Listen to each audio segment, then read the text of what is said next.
है, एक जयघोष लगा के उनके सामने प्रकट करेंगे। प्रियंका गांधी, प्रियंका गांधी। हम सबको संबोधित करने के लिए हमारी नेत्री श्रीमती प्रियंका गांधी जी आपके सामने। सबसे पहले तो मेरी बहनें, आपका इस सभा में बहुत बहुत स्वागत। मैं जानती हूँ दूर से आई हैं, गर्मी भी है, तो आपने खूब कष्ट किया मेरी बातों को सुनने के लिए। इसके लिए मैं आपको धन्यवाद देती हूँ और आपका यहाँ स्वागत करती हूँ। भाइयों, आप सबका भी इस सभा में बहुत बहुत स्वागत।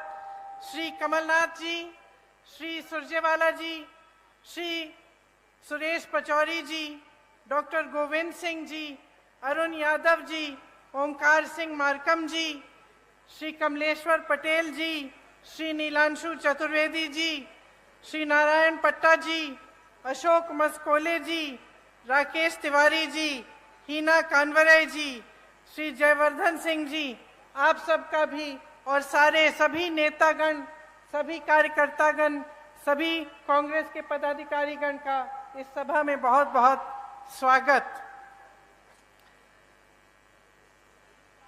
एक बार मेरे साथ बोलिए, हर हर नर्मदे, जय बड़ा देव जी, जय सेवा और जय जोहार। ये महाकौशल की भूमि है। आदिवासी संस्कृति, आप सबकी संस्कृति का ये आंगन है। इस धरती को मेरा बहुत बहुत प्रणाम। क्रांति दूत शंकर शाह जी, श्री रघुनाथ शाह जी, श्री हृदय शाह जी, श्री दलपत शाह जी, श्री टंटिया मामा जी, रानी दुर्गावती जी, रानी अहिल्याबाई जी, अवंतीबाई लोधी जी और रानी फूल कुंवर जी को मेरा नमन। ये एक ऐसी धरती है जहां इतने सारे वीर, इतने सारे महापुरुष रहे हैं। यहाँ आपकी एक बहुत खास संस्कृति है। आते वक्त मैं सोच रही थी कितनी सुंदर, प्राचीन और अनूठी संस्कृति है आपकी। मुझे याद है मेरी दादी जी इंदिरा जी कहती थी कि दुनिया से सबसे बढ़िया संस्कृति है, क्योंकि इसमें आपको प्रकृति से प्रेम सिखाया जाता है, आपको प्रकृति की सुरक्षा करना सिखाया जाता है, प्रकृति की पूजा करना सिखाया जाता है और प्रकृति पर निर्भर आप एक सादा जीवन जीते हैं। अथक मेहनत करते हैं, परिश्रम करते हैं, कर्मठता के आपके असूल हैं और पारंपरिक हुनर और कौशल के सहारे आप अपना जीवन चलाते हैं। साथ साथ प्रकृति को आप समृद्ध रखते हैं और मजबूत रखते हैं।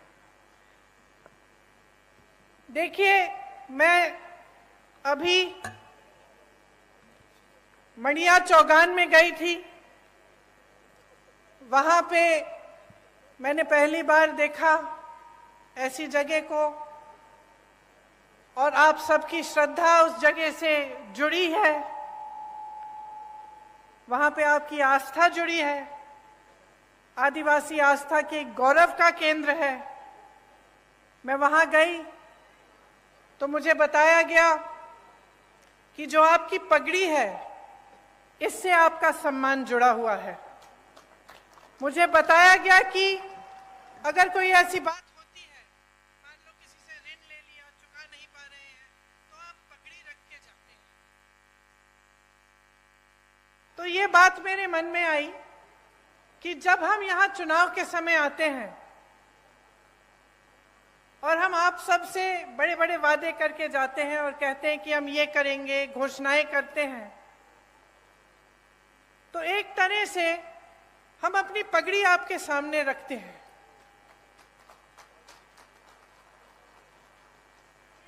हम ये बात कर रहे हैं कि अगर हम ये नहीं पूरा करेंगे जो हम बातें यहाँ पे आपके सामने हम कर रहे हैं तो हमारा सम्मान जाएगा। तो आज इसी भावना से मैं आपके सामने खड़ी हूं। आपने कई वक्ताओं ने इंदिरा जी की बात की। इंदिरा जी मेरी दादी तो थी, लेकिन जैसे आपने कहा, आपने उनको इंदिरा माता कहा। शायद जो बुजुर्ग हैं उनको याद भी होगा उनके बारे में। तो आप सब अगर आज यहां मेरी बातों को सुनने आए हैं तो उसमें ये बात भी है कि मैं उनकी पोती हूं, मेरी शक्ल थोड़ी बहुत उनसे मिलती जुलती है, तो मुझे देखने के लिए आप आए हैं, मैं जानती हूं। लेकिन एक बहुत गहरी बात भी है जो सिर्फ मेरी शक्ल उनकी पोती होने के नाते नहीं है, और वो गहरी बात यह है कि आपको इंदिरा जी में भरोसा था। भरोसा इसलिए था क्योंकि इंदिरा जी ने आपके लिए काम करके दिखाया। आप उनको माता कहते थे तो इसलिए कहते थे कि आपकी श्रद्धा उनसे भी जुड़ी हुई थी। और मेरे लिए ये एक बहुत बड़ी जिम्मेदारी है, एक बहुत बड़ी जिम्मेदारी है कि आज मैं यहाँ आपके सामने खड़ी हूँ। आपने मेरी दादी जी को माता जी माना, और मैं यहाँ खड़े होकर आपके सामने कुछ बातें कर रही हूँ, तो ये मेरी जिम्मेदारी बनती है कि मैं जो बात कहूँ आपसे वो सच बात हो, वो सही बात हो, और वो आपके लिए ही बात हो, जो आपको आगे बढ़ा पाए, और जो काम इंदिरा जी ने शुरू किया था उसको आगे बढ़ाने वाली बात हो। आपको याद होगा कि इंदिरा जी ने आपको पट्टे दिलवाए थे, याद है कि नहीं? याद है। किस भावना से दिलवाए?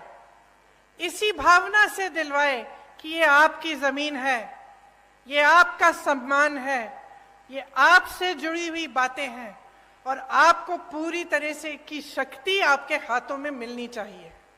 कांग्रेस पार्टी की यही परंपरा रही है, यही असूल रहे हैं, और हम चाहते हैं कि जो संपत्ति है देश की, प्रदेश की, आपके जिले की, ये संपत्ति आपके हाथों में जाए।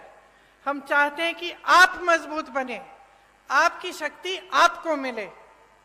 और जब आप यहाँ पे चुनाव के बारे में बातें सुनने आते हैं, मेरी भी, अनेक अलग अलग पार्टियों के नेताओं की, तो आप हमेशा एक बात को अपने ध्यान में रखिए कि क्या ये लोग आपकी शक्ति आपके हाथों में देंगे कि नहीं देंगे।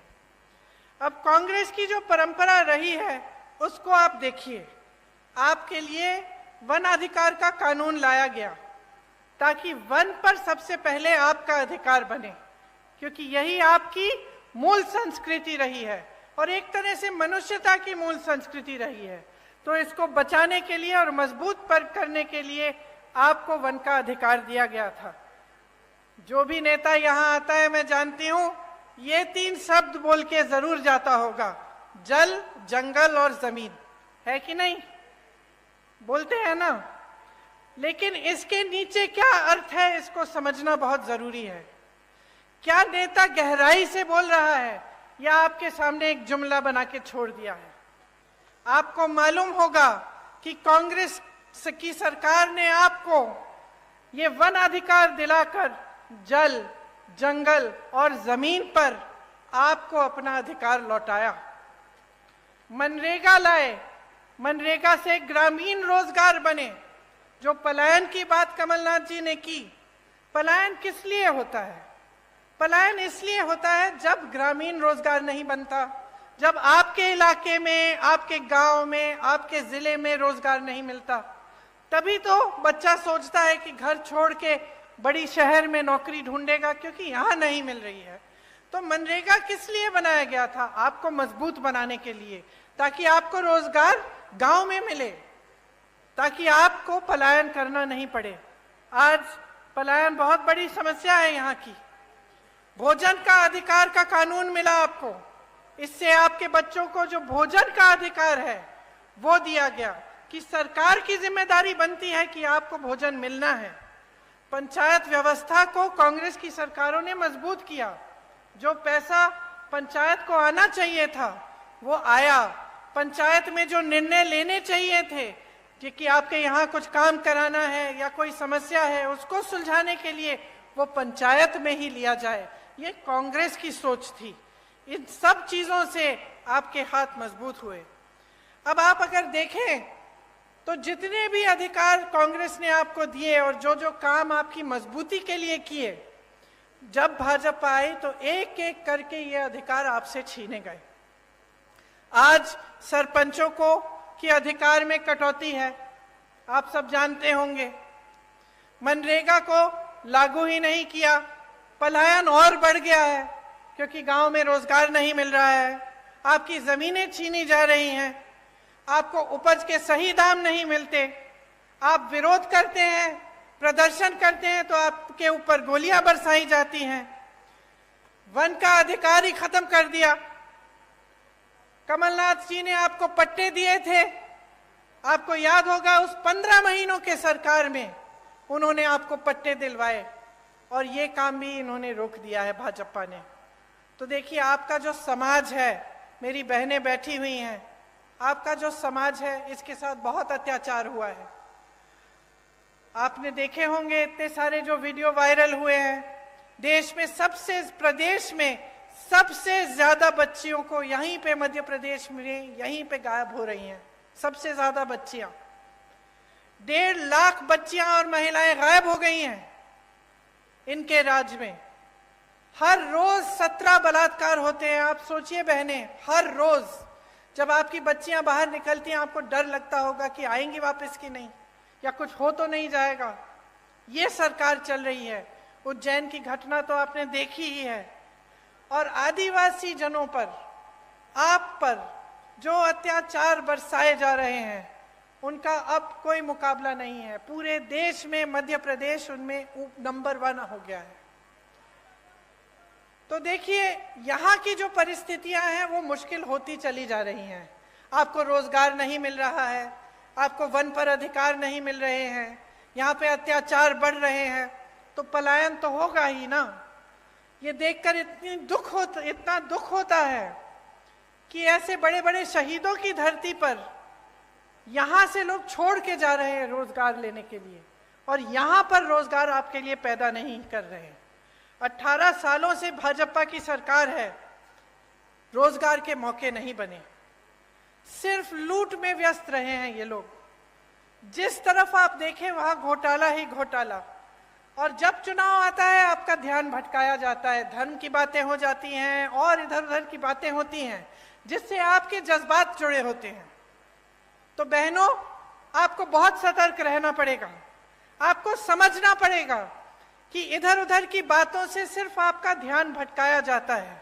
और सबसे जरूरी बात यह है कि यहाँ पर महंगाई कैसे कम होगी, आपके लिए रोजगार कैसे बनेगा, आपकी संस्कृति का बचाव कैसे होगा, और आप यहाँ पर विकास कैसे आएगा ताकि आप यहाँ पे आगे बढ़ पाएंगे।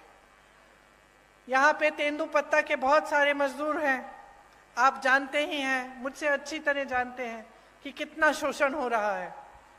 तेंदुपत्ता चुनने का काम करने वाले भाई बहन दिन भर काम करते हैं, सुबह निकलते हैं, शाम तक सूरज के ढलने तक तेंदुपत्ते को चुनते हैं, बहुत मेहनत करते हैं, एक एक पत्ती की गड्डी बनाते हैं, फिर उसे ले जाकर बेचते हैं।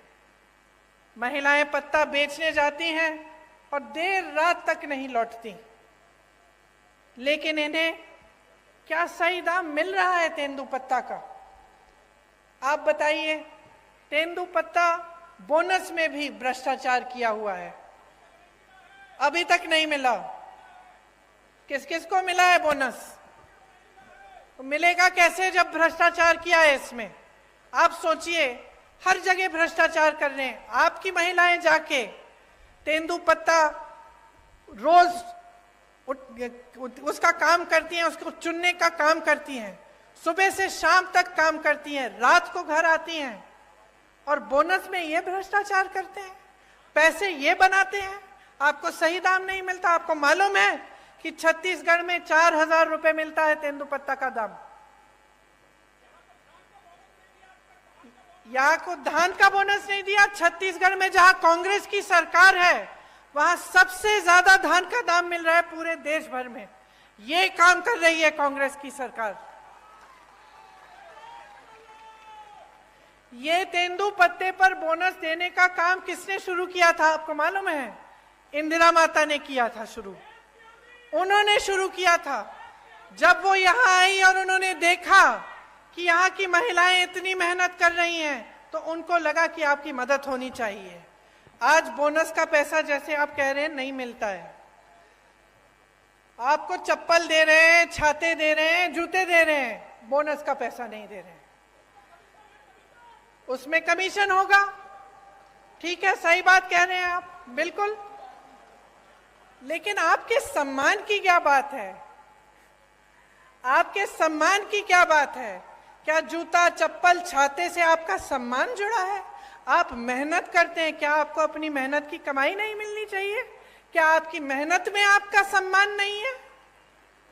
तो ये जो है ये सोच है ना, इसी के बारे में आपको बताना चाहती हूं।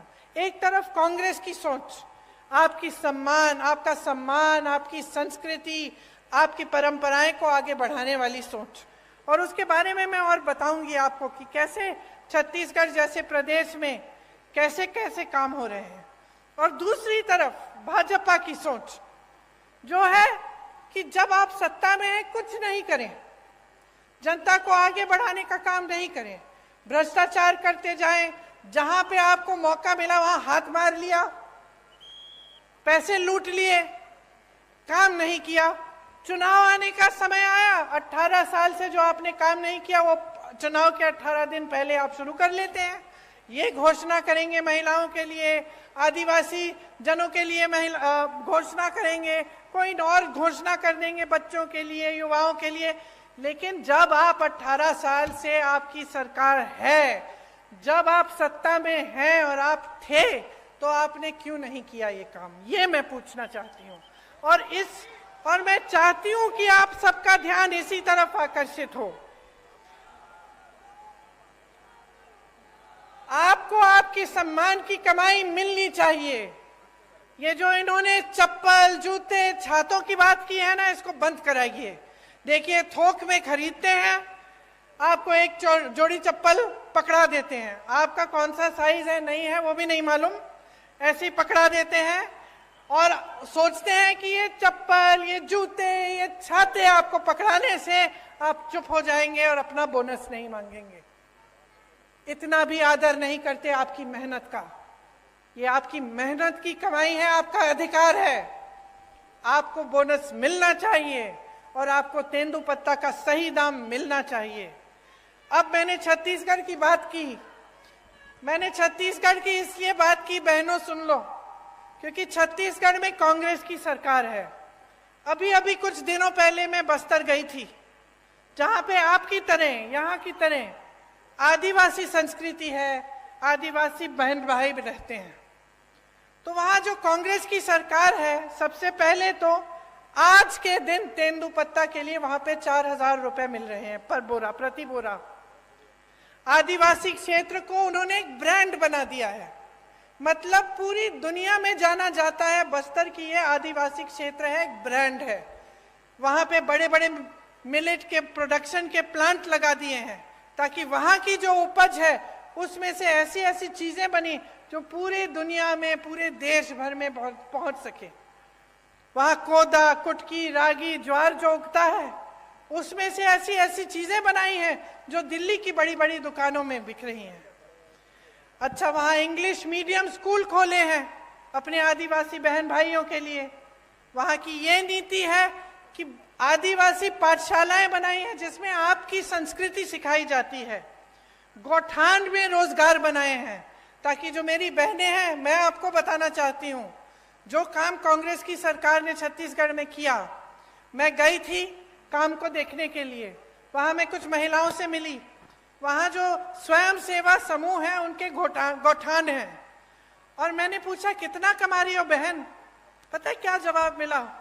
1 लाख से 6 लाख रुपए बहनें कमा रही हैं गौठान चला के।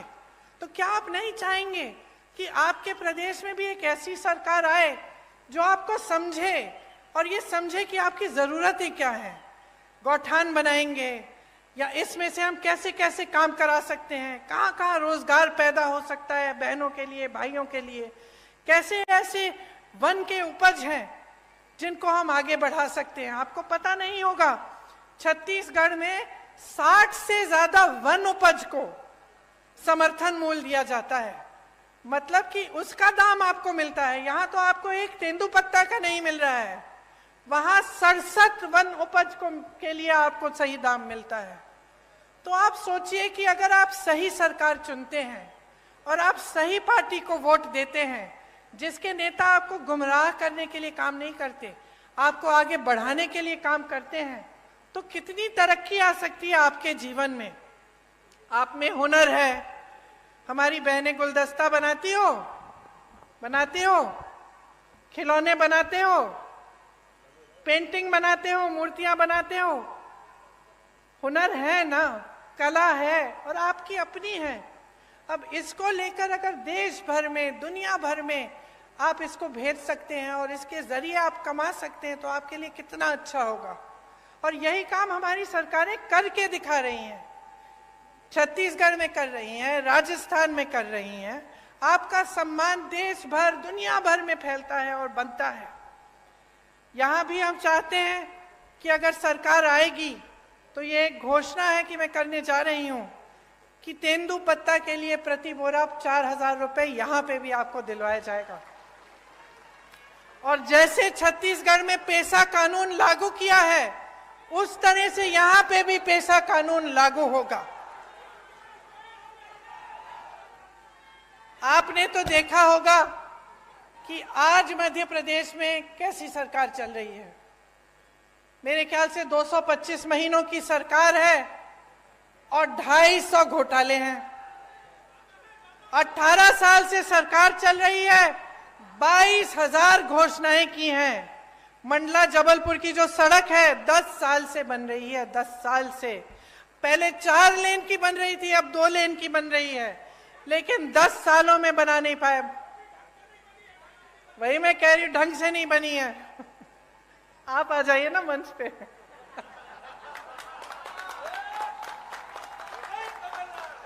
मुझे बताते रहिए। यहाँ की सड़क की तो ये स्थिति है कि गडकरी जी जो मंत्री हैं, जो सड़क बनवाते हैं, उनको आकर माफी मांगनी पड़ी आपके सामने। ये बात है, आप सोचिए। इतने सारे घोटाले, बच्चों के पोषण में घोटाला, मिड डे मील में घोटाला, सर्व शिक्षा अभियान में घोटाला, स्कॉलरशिप में घोटाला, भर्ती परीक्षाओं में घोटाला। तो बच्चों का भविष्य क्या है? आप बताइए बहन, आप ऐसे कर रही हैं, क्या भविष्य है? आप अपनी बच्चों के लिए मेहनत करती हैं कि नहीं? मेहनत करती हैं, मेहनत से उनका पालन पोषण करती हैं। तमाम दुनिया भर की समस्याएं होती है, लेकिन माँ बाप क्या चाहते हैं कि बच्चों की परवरिश ठीक ढंग से हो, बच्चे आगे बढ़े। लेकिन आपको अंधकार ही अंधकार दिख रहा है। जब आपके स्कूल में पोषण पर घोटाला हो रहा है, जब स्कॉलरशिप पे घोटाला है, जब भर्ती की परीक्षाओं में घोटाला है, तो बेचारा नौजवान करे क्या? स्कूल करता है, पढ़ाई करता है, अच्छे अच्छे अंक भी लाता है, आगे जाकर फीस भरता है, ट्यूशन करेगा, भर्ती परीक्षा के लिए तैयारी करेगा बेचारा। माँ बाप कभी कभी घर से बाहर भी भेज देते हैं, दूर कहीं पे ट्यूशन सेंटर में, किसी शहर के अंदर की, जा बेटा पढ़ ले, अच्छा भविष्य बनेगा। और फिर क्या होता है? उसमें घोटाला हो जाता है, हर स्तर पर घोटाला। तो बेचारा परीक्षा देता है, परीक्षा में पास भी हो जाता है, लेकिन नियुक्ति नहीं होती, क्योंकि घोटाला हो जाता है, सब कुछ बंद हो जाता है।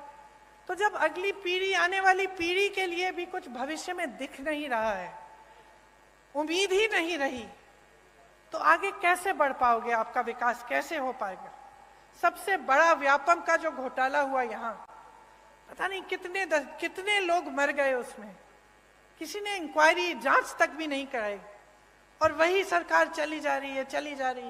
मां नर्मदा पे घोटाला, महाकाल में घोटाला, मंदिर में जो मूर्तियां लगाई हैं उस पर भी घोटाला। तो थक नहीं गए हो आप? थक गए हो ना? क्योंकि आखिर देखिए, जो नेता होते हैं राजनीति में आते हैं किस लिए आते हैं? ज्यादातर तो ये भावना रख के आते हैं कि कुछ सेवा करेंगे, आपको आगे बढ़ाएंगे, और आपको भी उनसे कुछ उम्मीद रहती है कि ठीक है ये मेरे गांव का एक नेता है, हमें मेरे करेगा, है कि नहीं? लेकिन जब आपको दिखता है कि चाहे कुछ भी मंच पे आकर कुछ भी कह रहे हैं, आपको कुछ भी कहानियां सुना रहे हैं, लेकिन सच्चाई इनकी कुछ और है। जब आपको दिख रहा है कि सालों से, 10 सालों से आपकी सड़क नहीं बन पा रही है, जब आपको दिख रहा है कि यहाँ नर्मदा मैया में घोटाला हो रहा है, आपके बच्चे आगे बढ़ नहीं पा रहे हैं, यहाँ से पलायन करके चले जा रहे हैं बड़े बड़े शहरों में भटकते हुए नौकरी ढूंढने के लिए, तो क्या आप नहीं सोचते कि बहुत हो गया है, कि अब सरकार बदलने का समय आ गया है? जिन्होंने भ्रष्टाचार किया है उनको सबक सिखाने का समय आ गया है, और एक ऐसी सरकार लाने का समय आ गया है जो आपके लिए काम करे। मैं तो ये भी नहीं कह रही हूं कि मेरी बातों पर चलो, अपना अनुभव होगा ना आपका। अब आप बताओ, आपके जीवन में तरक्की आई है क्या इन सालों में? जो छोटे दुकानदार हैं, छोटे उद्योगपति हैं, क्या आपका बिजनेस बढ़ा है? नहीं बढ़ा। जो किसान बैठे हैं उनकी खेती, क्या उससे खेती से उम्मीद रख सकते हैं कि उनको सहायता मिलेगी सरकार की, कि रोजगार बनेंगे और मजबूत, कि कमाई अच्छी होगी? क्या उम्मीद रखते हो आप? और महंगाई कितनी बढ़ी है आप बताओ? महंगाई को कम करने का काम किया है इन्होंने? नहीं किया। आज देखिए क्या कह रहे हैं आपको, कि आपको सिलेंडर देंगे 500 रुपए में, कह रहे हैं। अच्छा बहनों, आप में से कितनों के नाम में सिलेंडर है आज? नहीं है ना? परिवार के नाम में होगा सिलेंडर। अब जब आप सिलेंडर लेने जाती हैं तो क्या होता है, आप सोचती हैं कि चलिए अपने नाम में बदलवा दें, क्योंकि उन्होंने कहा है सिर्फ महिलाओं को मिलेगा। आप सोचती हैं कि चलो परिवार का सिलेंडर है, अपने नाम में डलवा दें, और जब डलवाने के लिए जाते हैं तो कितना मांगते हैं आपसे? 4000 रुपए। तो पहले कहते हैं कि आपको मुफ्त में से, मतलब आपको 500 रुपए में सिलेंडर दे रहे हैं, ठीक है। उनको अच्छी तरह मालूम है कि ज्यादातर परिवारों का सिलेंडर महिलाओं के नाम नहीं है। फिर आप जब बदलने जाते हैं तो आपसे 4000 रुपए मांगते हैं। और इसके ऊपर भी सोचिए, देखिए कांग्रेस की जब सरकार थी आपको 60 रुपए में राशन मिलता था कि नहीं मिलता था? और 425 रुपए में सिलेंडर मिलता था। इसका मतलब है कि 485 रुपए में आपको राशन भी मिल जाता था, सिलेंडर भी मिल जाता था। सच बात है। अब इन्होंने आपसे कहा कि चलो सिलेंडर हम आपको 500 में दे देते हैं, राशन आपको मुफ्त दे रहे हैं, ठीक है। और सिलेंडर आज तक, जब तक इन्होंने 500 की बात की, इतने सालों से इनकी सरकार चल रही थी, तो आपको कितने का मिलता था? 1125 रुपए का। तो हम दे रहे थे आपको 485 रुपए में सिलेंडर और राशन। इनके मुफ्त के राशन के साथ आपको 1125 में सिलेंडर मिल रहा था। तो नुकसान किसका हो रहा था? तो इन्होंने तो मार्केटिंग अच्छी कर ली, अभी भी कर रहे हैं। महिलाओं को 500 में सिलेंडर मिल जाएगा, मुफ्त में आपको राशन मिल रहा है, लेकिन असलियत क्या है इसको पहचानो। नुकसान अभी भी आपका हो रहा है। देखिए आपके बच्चे बीमार पड़ते हैं, दवाई खरीदनी पड़ती है, दुकान जाते हो, महंगी महंगी दवाइयाँ, दवाई पे जीएसटी है। आपके छत में से पानी गिर रहा है, छत को ठीक करना है, सीमेंट, कुछ भी आपको जिस चीज का इस्तेमाल करना होता है वो महंगा हो गया है, उस पे जीएसटी है। मेरे किसान भाई बहन, डीजल पे, पेट्रोल महंगा, डीजल महंगा, जो भी आप इस्तेमाल करते हैं उस पे जीएसटी है। तो कैसे गुजारा कर रहे हैं? कभी मैं सोचती हूँ, मुझे समझ में ही नहीं आ रहा आप गुजारा कैसे कर पा रहे हो। एक तरफ रोजगार बंद है, बना ही नहीं रहे हैं। जहां से बनते थे बड़े बड़े पीएसयू, वो तो सारे इन्होंने अपने बड़े बड़े दोस्तों को बेच दिए। छोटे उद्योगों से रोजगार बनते थे, खेती से बनते थे, सब बंद कर दिया। मनरेगा बंद कर दिया, ग्रामीण रोजगार बंद कर दिया। छोटे छोटे उद्योग दुकानदार इतने त्रस्त और परेशान है, खुद कमा नहीं पा रहे हैं, रोजगार कहां देंगे? एक तरफ रोजगार बंद, दूसरी तरफ महंगाई इतनी बढ़ चुकी है, ऊपर से अत्याचार लादे जा रहे हैं आप पे। तो आप गुजारा कैसे करते हैं?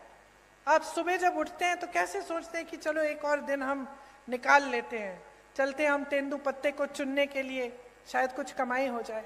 क्या ये सही है जो आपके साथ हो रहा है? क्या ये सही है? जोर से बोलो। सही नहीं है, क्योंकि हम सब जो यहां खड़े हैं आपकी वजह से खड़े हैं। जितने भी नेता हैं हमारी पार्टी के हों, किसी और पार्टी के हों, उनको बनाने वाले आप हैं। आप सत्ता नहीं दोगे ना, आप वोट नहीं दोगे, तो हिम्मत है किसी की इस स्टेज पे आने की, इस मंच पे खड़े होने की? तो शक्ति किसकी है? जोर से बोलो, शक्ति किसकी है? वोट किसका है? तो इस्तेमाल करो इस शक्ति को, आंख मत बंद करो, जागरूक बनो, अपनी शक्ति को समझो, इसे पहचानो। ये जो खेल खेले जाते हैं आपके साथ, इनको देखो, कितने पद खाली हैं इस सरकार में। आप कहीं भी किसी भी स्तर पर देखिए, पद खाली पड़े हैं, लेकिन यहाँ के नौजवान बेरोजगार हैं। क्यों? पद पड़े में पद दो, भरो उनको। नहीं, आप भर्ती के घोटाले करते हैं, भरना नहीं चाहते। आप स्वास्थ्य की व्यवस्था में देखिए, 70,000 शिक्षकों के पद खाली हैं। स्वास्थ्य व्यवस्था में हर स्तर पर 90% से ज्यादा पद खाली हैं। ये मंडला में आपका अस्पताल नहीं है आज तक। 18 सालों से सरकार है, आपको दूर दूर जाना पड़ता है जब आप बीमार पड़ते हैं। क्यों? ये सरकार तो आपने बनाई है। जैसे मैंने कहा, सत्ता आपने दी है, वोट आपका था, तो अब जिम्मेदारी भी तो आपकी बनती है। मैंने कहा, मैं इंदिरा जी की पोती हूं, एक बहुत बड़ी जिम्मेदारी है कि मैं आपके सामने सच बोलूं, कि मैं जो बातें करूं वो बातें करके भूल न जाऊं। लेकिन आपकी भी बहुत बड़ी जिम्मेदारी है। आपके भी पूर्वज इस देश के लिए शहीद हुए। जब मैं यहां आई, जब मैंने अपना भाषण शुरू किया, तो कितने नाम लिए। ये किसके पूर्वज थे? आपके पूर्वज। इन्होंने इस देश के लिए, आपकी धरती के लिए लड़ाई की, आजादी की लड़ाई लड़ी। तो उनके प्रति भी आपकी जिम्मेदारी बनती है ना, अपनी संस्कृति, अपनी परंपराओं के प्रति। और सबसे बड़ी जिम्मेदारी क्या है? कि आप ऐसी सरकार चुने जो आपके देश प्रदेश में विकास लाए और आपके लिए दिन रात काम करे। अगर यहाँ अस्पताल नहीं है तो इनकी हिम्मत नहीं होनी चाहिए थी आपके सामने आने की, कि 18 साल से सरकार चला रहे हैं, 10 सालों से सड़क नहीं बना पाए, 18 सालों से यहाँ अस्पताल नहीं बना पाए। आज पूरे प्रदेश में सीएचसी में एक भी आंख का डॉक्टर नहीं है। जब आंख की बीमारी होती है कहाँ जाते हो? प्राइवेट में जाना पड़ता है। ठीक है, जाओ प्राइवेट में, लेकिन पैसे ही नहीं कमा रहे हो, कमाने के मौके नहीं मिल रहे हैं, कमाई नहीं हो रही है, महंगाई बढ़ रही है, तो कहाँ प्राइवेट में जाओगे इलाज कराने के लिए? किसी ने सोची है ये बातें? तो ये देखिए, अगर एक सही सरकार होती है, उसकी सही नियत होती है, तो बहुत कुछ हो सकता है। आपने सुना होगा, राजस्थान के किसी भी राजस्थान के वासी से पूछिए, वहां चिरंजीवी योजना है, कांग्रेस की सरकार है। चिरंजीवी योजना में 25 लाख तक आपका इलाज मुफ्त सरकार कराती है। मैं तो हार्ट पेशेंट से मिली हूं वहां, कि उनकी पूरी हार्ट की सर्जरी, दिल की सर्जरी की है, और सरकार ने पूरे पैसे भरे उसके लिए, 15 लाख रुपए। इसी तरह से छत्तीसगढ़ में भी ऐसी योजनाएं हैं जिससे इलाज मुफ्त हो रहा है। मैं एक बच्चे से मिली, उसको एक खून की बीमारी थी, उसके पिताजी हाथ जोड़ के कह रहे थे कि कांग्रेस की सरकार ने इसका पूरा इलाज कर दिया है। रोजगार बनाने का काम सरकार की जिम्मेदारी होती है, नौजवानों का जो भविष्य है वो सरकार की जिम्मेदारी है। आपने सुना होगा कि हम बार बार कहते हैं कि जाति जनगणना होनी चाहिए। इससे पता चलेगा कि ओबीसी के कितने लोग हैं, दलित के कितने लोग हैं, अनुसूचित जनजाति के कितने लोग हैं इस देश में। और आप सोचिए कि भाजपा की जो देश में केंद्र में सरकार है, इसके बारे में बात नहीं करना चाहती। अरे हम तो यही कह रहे हैं कि गिनती तो करो। हम ये मांग कर रहे हैं कि गिनती करो, हमें बताओ। आप सोचो, आपका बड़ा परिवार है, बड़ा घर है, बड़ा परिवार है, बहुत सारे बच्चे हैं। अगर आपको मालूम ही नहीं कि कितने लड़के हैं, कितनी लड़कियां हैं, कितने बच्चे स्कूल जाने लायक हैं, कितने बड़े हैं, छोटे हैं, तो आपको ये जो गिनती है ये करनी जरूरी होती है कि नहीं होती है? कि आप जा रहे हो दुकान, कुछ खरीदना चाहते हो उनके लिए, तो जानना तो जरूरी है ना कि बहुत बड़ा परिवार है भाई, वो चाचा जी के 3 बच्चे हैं और मामा जी के 4 बच्चे हैं। जरूरी है कि नहीं? घर में जरूरी होता है अगर बड़ा परिवार होता है या बड़ा गांव होता है। अब हम कह रहे हैं देश में गिनती करो, हमें बताओ पिछड़ी जाति के कितने हैं, अनुसूचित जाति के कितने हैं, दलित कितने हैं, अनुसूचित जनजाति के कितने हैं। गिनती करो, तभी हमें पता चलेगा कि इनके साथ सही न्याय हो रहा है कि नहीं हो रहा है। क्योंकि आज न्याय नहीं हो रहा है। बिहार में ये गिनती की गई, जिसे जनगणना कहते हैं। क्या पता चला? 84% लोग ओबीसी, दलित और अनुसूचित जनजाति के हैं, ये पता चला। अब जब देखा कि पद कितने कितने लोगों के पास है, बड़े बड़े पद, चाहे अधिकारी हो चाहे किसी भी क्षेत्र में हो, तो पता चला कि कहीं नहीं है। जिन लोगों की आबादी ज्यादा है उनको पद नहीं मिल रहे हैं, उनको मौके नहीं मिल रहे हैं। तो जब हम कहते हैं कि जाति जनगणना करो, हम सिर्फ ये कह रहे हैं कि भाई गिनती करो ताकि न्याय हो सके, ताकि जितने ओबीसी हैं उनको न्याय मिल सके, जितने अनुसूचित जनजाति के लोग हैं उनको न्याय मिल सके। जब हम नौकरियों की बात करते हैं, रोजगार की बात करते हैं, आरक्षण की बात करते हैं, तो ये सब हो सके। लेकिन ये सरकार इतना भी नहीं करना चाहती। ये इतना भी नहीं करना चाहते। कहते हैं कि हम ये कह रहे हैं क्योंकि हम जनता और समाज को बांटना चाहते हैं, इसलिए। लेकिन हम इसलिए कह रहे हैं क्योंकि हम न्याय दिलवाना चाहते हैं, और ये इसलिए नहीं कर रहे हैं क्योंकि ये न्याय नहीं दिलवाना चाहते हैं। आज किसान परेशान है, यहाँ के मेरी आदिवासी बहन भाई परेशान हैं, नौजवान परेशान हैं। तो आप सोच समझ के अपना वोट डालिए, क्योंकि इस वोट से आपके अगले 5 साल तय होंगे। आपके बच्चों का भविष्य क्या होने वाला है वो तय होगा। 1.5 साल में कांग्रेस पार्टी ने यहाँ कितने काम किए? 15 महीनों में 27 लाख किसानों का कर्ज माफ किया, सामाजिक सुरक्षा का पेंशन 600 रुपए किया, 1 करोड़ परिवारों को 100 रुपए में 100 यूनिट की बिजली दिलवाई, 1000 गौशालाएं बनाई, 12,000 बर्तन बैंक बनाए, ओबीसी आरक्षण को 14% से 27% तक बढ़ाया। कांग्रेस की सरकार आपके लिए काम करके दिखाती है। आज भी आपके सामने कुछ गारंटी लाई है, इनके बारे में मैं 2 मिनट के लिए आपको बताती हूं, उसके बाद आप जा सकते हैं घर। कष्ट हो रहा है, शायद धूप भी है।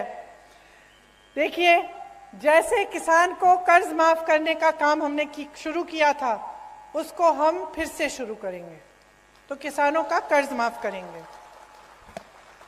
100 रुपए में जैसे 100 यूनिट बिजली आपको पहले दिलवाई थी, वो फिर से दिलवाएंगे। 200 यूनिट की बिजली हाफ की जाएगी, बिल हाफ की जाएगी, मतलब उसकी बिल आधी आएगी। पुराना पेंशन लागू होगा।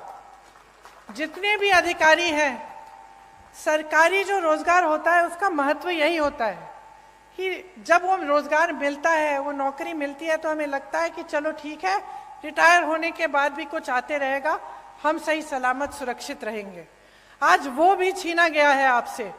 तो जहां जहां कांग्रेस सरकार में है, अभी भी ओपीएस लागू है, और हम चाहते हैं कि प्रदेश में, मध्य प्रदेश में भी लागू होगा। गैस के सिलेंडर के लिए जैसे हमने पहले कहा आपको 500 रुपए में आपको सिलेंडर मिलेगा। महिलाओं को 1500 रुपए प्रति माह दिया जाएगा, आपके खातों में आएगा बहनें। 5 हॉर्स पावर की सिंचाई की बिजली किसानों को मुफ्त मिलेगी। ओबीसी का आरक्षण 27% तक रहेगा और जाति जनगणना जिसकी बात मैंने की, वो गिनती जिससे आपको आगे जाकर न्याय मिल पाए, वो हम मध्य प्रदेश में करेंगे। जहां भी 50% से अधिक आदिवासी आबादी है, वहां 6ठी अनुसूची डाली जाएगी। अनुसूचित जाति और अनुसूचित जनजाति से के खाली पड़े बैकलॉग पदों पर तत्काल उनको भरा जाएगा, जो पहले से खाली पड़े हैं। पीएम आवास योजना में जो शहर और देहात में आपको अलग अलग धनराशि मिलती है, तो शहर में आपको अगर घर बनाना हो या कुछ बनाना हो, वहां अलग धनराशि, गांव में आपको कम मिलती है। लेकिन सीमेंट, सरिया, बालू का दाम तो गांव में भी उतना होता है, बल्कि गांव में जब आपको ढुलाई करवानी पड़ती है तो आपको दूर जाना पड़ता है, तो एक तरह से आपको और भी दिक्कत होती है। तो हमने तय किया है कि जो पीएम आवास योजना में जितना शहर में मिलता है, उतना ही आपको गांव में धनराशि मिलेगी। देखिए, आपने पिछले चुनाव में, अच्छा एक और घोषणा है जो अभी अभी बताई गई मुझे, इसमें बच्चों की जो शिक्षा है, पहली कक्षा से लेकर 12वीं तक स्कूल की शिक्षा निशुल्क होगी। इस योजना का नाम रखा है पढ़ो और पढ़ाओ योजना। तो ये भी एक और घोषणा है। अब देखिए, पिछले चुनाव में आपने अपना जनादेश दिया। ये जनादेश क्या था? आपने कांग्रेस की सरकार चुनी, इसको धन आदेश के दम पर बदला गया। रिश्वत दी, हमारे विधायकों को खरीद लिया, कुछ लोग छोड़ के चले गए और एक नई सरकार बनी, भाजपा की सरकार बनी। अब आपने 3.5 सालों में इनकी नीयत देख ली है। क्या कह रहे हैं?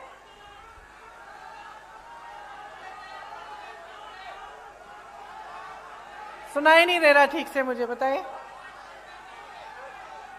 हाँ जी, कमलनाथ जी आइए।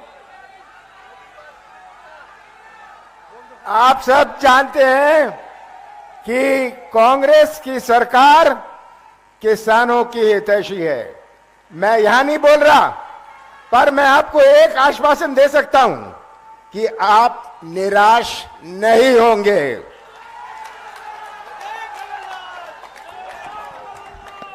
तो देखिए, सीधी सीधी बात है, अपनी सच्चाई को समझो। जो आपकी असलियत है, जो आप जी रहे हो, उसको देखो। सुबह से शाम तक काम करते हो, मेहनत करते हो, क्या रोजगार नहीं मिल रहा है, महंगाई है, परेशान हो, जीवन में क्या तरक्की आई है, नहीं आई है, इन सबको देखते हुए अपना वोट दो। जो नेता है आपके सामने, उसकी नीयत समझो। जो पार्टी घोषणा कर रही है, उसका रिकॉर्ड देखो। अच्छा, ये घोषणा कर रहे हैं, इनके दूसरे प्रदेशों में देखो क्या हो रहा है। मैं कह रही हूं, अगर यहाँ पे 4000 रुपए मिलेगा तेंदुपत्ता के लिए, तो देखो छत्तीसगढ़ में मिल रहा है। अगर धान की कीमत बढ़ाई जाएगी, तो देखो छत्तीसगढ़ में सबसे ज्यादा आज मिल रही है पूरे देश में। तो ये सब बातें देखिए, मेरा मानना है कि जनता से ज्यादा किसी में विवेक नहीं है, मेरा मानना है। और मैं, कोई कुछ भी कह ले, मैं जानती हूं कि आप में विवेक है, सबसे ज्यादा अनुभव है और आप सच्चाई को अच्छी तरह से पहचानते हैं। अगर आज तक मेरी दादी इंदिरा जी को आप याद करते हैं, उनको माता कहते हैं, कि इसलिए क्योंकि आपने सच्चाई को पहचाना, आपने सही नियत को पहचाना। जो आपके लिए दिन रात काम करने के लिए तैयार था, उसको आपने देखा, आपने उन्हें आगे बढ़ाया, उन्होंने आपको आगे बढ़ाया। यही रिश्ता होना चाहिए नेता और जनता में, आप में और हम में। तो इसलिए आज यहां खड़े होकर मैं वोट नहीं, आपकी जागरूकता मांगती हूं आपसे। जागरूक बनो। अगर आप जागरूक बनोगे तो खुद समझ में आ जाएगा कि जिस दिन मध्य प्रदेश में कांग्रेस की सरकार आएगी, उस दिन से आपके लिए काम सही मायने में शुरू होगा और आपकी प्रगति होगी। इसीलिए चुनाव के दिन मेरी बातों को भूलना मत, अच्छी तरह से याद रखना। ये जो घोषणाएं हम कर रहे हैं, ये हम ऐसे नहीं कर रहे हैं, हमने प्रदेशों में करके दिखाया है। हमारा रिकॉर्ड देखिए, हमारी नियत को पहचानिए और खूब जोर से कांग्रेस पार्टी को वोट दीजिए, भारी से भारी बहुमत से जिताइए, ताकि एक ऐसी सरकार बने जिस पर आपको गर्व हो। I said 1 to 12. 1 to 12. 1 to 8, we are giving them 500 rupees. अच्छा। 500 rupees हर साल। Come on, you said. No, you have to. अच्छा, यहाँ एक और घोषणा है कि कांग्रेस सरकार में जो ये पढ़ो और पढ़ाओ योजना है, इसके तहत कक्षा 1 से कक्षा 8 तक बच्चों को हर साल 500 रुपए दिए जाएंगे। कक्षा 9 से 10 तक 1000 रुपए दिए जाएंगे हर महीने। तो यहाँ तो हर साल लिखा है, मैं सोच ही रही थी कि भाई कैसे हर साल, हर महीने यहाँ लिखा है। ये 500 रुपए हर महीने मिलेंगे। 9 से 10 तक हर बच्चे को हर महीने 1000 रुपए मिलेंगे और 11 से 12 कक्षा में हर बच्चे को 1500 रुपए हर महीने मिलेंगे।